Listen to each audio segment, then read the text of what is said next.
మార్చి మన ఉన్నతంగా దీవించేటువంటి దేవుని యొక్క కార్యాలను చూడటానికి ఉపవాసంగా మన జీవితాల్లో.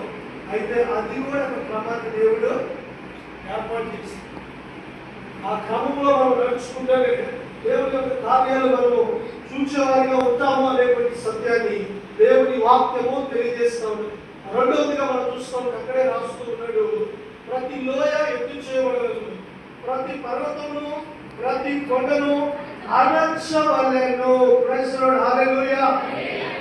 ఇక్కడ కొండలు అణచబడాలి అనేటువంటి మాటకున్నటువంటి అర్థం ఏంటంటే తగ్గింపు జీవితం.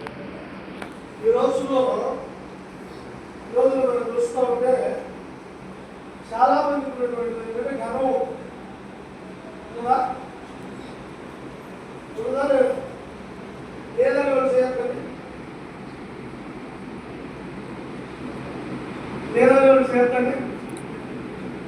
ఏ ఒక్క విషయంలో మాకు ఏదైనా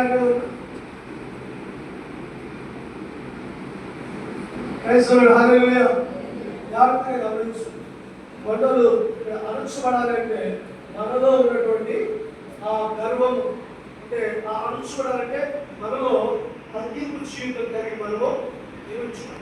బైబిల్ రాస్తుంది కదా, ఎవరు దీని దగ్గర సన్నిధిని వలుగుతున్నాడో వాడినే నేను దృష్టిస్తాను.